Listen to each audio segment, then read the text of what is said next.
আটাইলৈ নমস্কাৰ। আমি পৰৱৰ্তী ভিডিঅ'ত কথা পাতিছিলোঁ ডায়েবেটিছ ৰোগীৰ খাদ্যৰ সময়সূচীৰ বিষয়ে। আজি আমি আলোচনা কৰিম ডায়েবেটিছ ৰোগীয়ে কি খাদ্য খাব আৰু কি খাদ্য এভইড কৰিব। বৰ্তমান সময়ত আমাৰ দেশৰ 5 কোটি জনসংখ্যা এই ডায়েবেটিছ ৰোগত আক্ৰান্ত আৰু এই ডায়েবেটিছ ৰোগ অতি দ্ৰুতগতিত দিনক দিনে বৃদ্ধি হৈ গৈ আছে।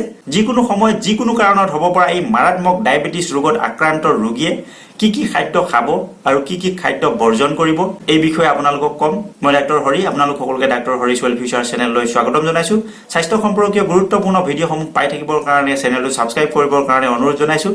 লগতে বেল আইকনটো হিট কৰিবলৈ নাপাহৰিব, তেতিয়াহে আপোনালোকে স্বাস্থ্য সম্পৰ্কীয় গুৰুত্বপূৰ্ণ ভিডিঅ'সমূহৰ নটিফিকেশ্যনসমূহ পাই থাকিবৰ কাৰণে সক্ষম হ'ব। এতিয়া আহক আমি জানো এই ডায়েবেটিছ ৰোগত আক্ৰান্ত ৰোগীয়ে কেনেকুৱা ধৰণৰ খাদ্য বৰ্জন কৰিব।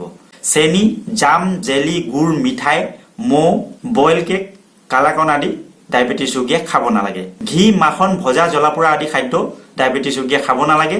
কেক, পেষ্ট্ৰি, বাদাম জাতীয় খাদ্য এভইড কৰিব। কাঠ আলু, কচু আলু আদি নাখাব। ছাগলী, গাহৰি, গৰুৰ মাংস, কণীৰ কুহুম, ব্ৰইলাৰ মুৰ্গী, মিছা মাছ আদি খাব নালাগে। পাপৰ, আচাৰ, বিলাহীৰ পৰা বনোৱা চচ, কোকা পাউডাৰ, আইচক্ৰীম, ফলৰ ৰস যেনে ৰিয়েল, টপিকানা আদি সংৰক্ষিত ফলৰ ৰস খাব নালাগে। মেগী, চাও, জেলি জাতীয় খাদ্য, কাষ্টাৰ্ড পাউডাৰে তৈয়াৰী খাদ্য, আলু, কাঠ আলু আৰু কল আদিৰে তৈয়াৰী চিপছ খাব নালাগে। কৰ্ণফ্লেক্স নাখাব আৰু চিৰাও পৰিহাৰ কৰিব। ফলৰ ভিতৰত আটলাছ, কঁঠাল নাখাব। আমো নোখোৱাই ভাল। আনাৰস, লিচু নাখাব। মহৰ ঘি, বনস্পতি তেল কমাই খাব। মাখন, গৰুৰ ঘি নাখাব। বিয়েৰ, ব্ৰেণ্ডি, জিন, ৰাম, হুইস্কি আদি খাব নালাগে। এতিয়া আহোঁ এই ডায়েবেটিছ ৰোগীয়ে কি খাদ্য খাব। চেনি নিদিয়াকৈ নেমুৰ চৰ্বত খাব। পাচলিৰ চুপ খাব, যিকোনো ধৰণৰ পাচলিৰ চুপ খাব পাৰে। বিলাহীৰ ৰস খাব পাৰে। চালাড খাব। পিঁয়াজ, নহৰু, পুদিনা, সৰিয়হ, ডালচেনি, ইলাইচি, নৰসিংহৰ পাত, লং, ভিনেগাৰ আদি খাব পাৰে। ঢোকলা, ইডলি, উপমা, গজালি ওলোৱা বুট মগু খাব পাৰে। ব্ৰাউন ব্ৰেড, ডালিয়া, মুড়ি, চুজি, আটা, অ'টছ, চিৰা পোহা চিৰাটো খাব পাৰে। কাবেলি বুট খাব পাৰে। দাইল, মচুৰ দাইল, ৰহৰ দাইল, মাটি দাইল, গোটা মগু, ৰাজমাহ, চয়াবিন আদি খাব পাৰে। পাচলিৰ ভিতৰত তিতা কেৰেলা, পচলা, বিলাহী, বেঙেনা, কঁঠালৰ মুচি, ভেন্দি, উৰহি, কুন্দুলি, ৰঙালাও, বন্ধাকবি, কোমোৰা, মূলা, ফুলকবি, পটল, জিকা, ওলকবি, কেপচিকাম, ভাত কেৰেলা, তিয়ঁহ, স্কোৱাছ, পানীলাও, ছজিনা, লেচেৰা মাহ, কলডিল, ফ্ৰেঞ্চ বিন, ভোল, কচুৰ থুৰ, ধুন্দুলি, কেঁচা জলকীয়া, কেঁচা অমিতা, ঔটেঙা খাব পাৰে। বিট আৰু গাজৰ কমাই খাব আৰু লগতে কাঁচকলো কমাই খালে ভাল। ফল মূলৰ ভিতৰত আমলখি খোৱাটো অতি উপকাৰী। আপেল খাব, দিনটোত এটা খাব পাৰে। কেঁচা নাৰিকল খাব। ডাব জাতীয় নাৰিকল নোখোৱাই ভাল। আঙুৰ কলাটো খাব পাৰে। মধুৰিআম খাব। কলা জামুক খাব। ডালিম খালে ডালিমটো 4 ভাগৰ 1 ভাগ খাব পাৰে। প্লাম 1 বা 2টা খাব পাৰে। তৰমুজ 200 গ্ৰামতকৈ বেছি নাখাব। পেল 30 গ্ৰাম খাব পাৰিব। ৰবাব টেঙা খাব পাৰিব। চিৰাল, নুনি, বগী জামুক খাব পাৰিব। লেটেকু 3-4টা খাব পাৰে। শাকৰ ভিতৰত পালেং, লাই, মৰিচা, খুতৰা, ঢেকীয়া, চুকা শাক, মধুসোলেং, টেঙামৰা, মানিমুনি, মাটিকাদুৰি, ভেদাইলতা, মান ধনিয়া, মচন্দৰী আদি শাক খাব পাৰে। দৈ গাখীৰ খাব পাৰিব। ম'হ বা গৰুৰ 1 কাপ দৈ গাখীৰ খাব পাৰে। আৰু গাখীৰৰ ক্ষেত্ৰত গাখীৰটো ভালদৰে উতলাই গাখীৰৰ সৰটো কাঢ়ি লৈ গাখীৰটো খাব। মাংসৰ ক্ষেত্ৰত কেৱল মই আগৰ ভিডিঅ'টোতে কৈছোঁ যে মাংসৰ ক্ষেত্ৰত অকল আপোনালোকে মুৰ্গী মাংস খাব পাৰে। সপ্তাহত 2 সাঁজ, 1 সাঁজত 50 বা 60 গ্ৰাম ওজনৰ মুৰ্গী মাংস খাব পাৰে। মাছৰ ক্ষেত্ৰত যিকোনো মাছ খাব পাৰে, তথাপিতো তৈলাক্ত মাছ নোখোৱাই মংগল।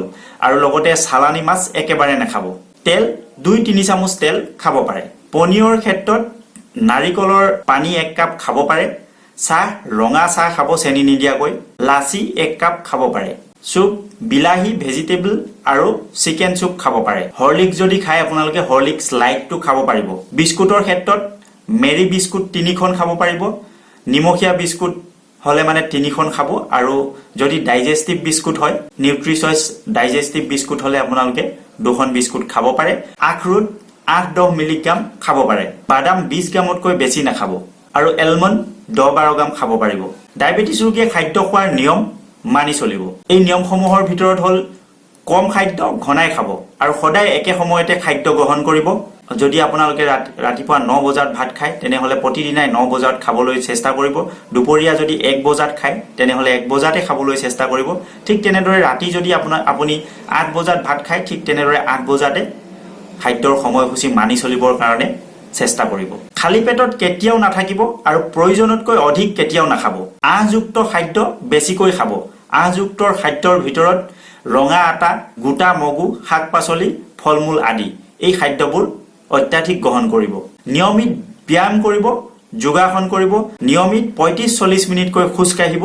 নিয়মিত ব্যায়ামে শৰীৰৰ ওজন কমাব, ব্লাড চুগাৰ নিয়ন্ত্ৰণ কৰিব, তেজ চলাচলত সহায় কৰিব, হৃদযন্ত্ৰ শক্তিশালী কৰিব আৰু উচ্চ ৰক্তচাপ কমাব। শৰীৰৰ কলেষ্টৰেল আদি বেয়া চৰ্বিবোৰ কমাই ভাল চৰ্বিৰ মাত্ৰা বৃদ্ধি কৰিব আৰু এই ডায়েবেটিছ ৰোগ কোনো ধৰণৰ ঔষধ গ্ৰহণ নকৰাকৈ নিয়ন্ত্ৰণ কৰাত সহায় কৰিব। আশা কৰোঁ ভিডিঅ'টোৱে আপোনাক নিশ্চয় উপকৃত কৰিব। যদি ভিডিঅ'টো আপোনাক উপকৃত কৰা বুলি ভাবে তেনেহ'লে ভিডিঅ'টো এটা লাইক কৰিব।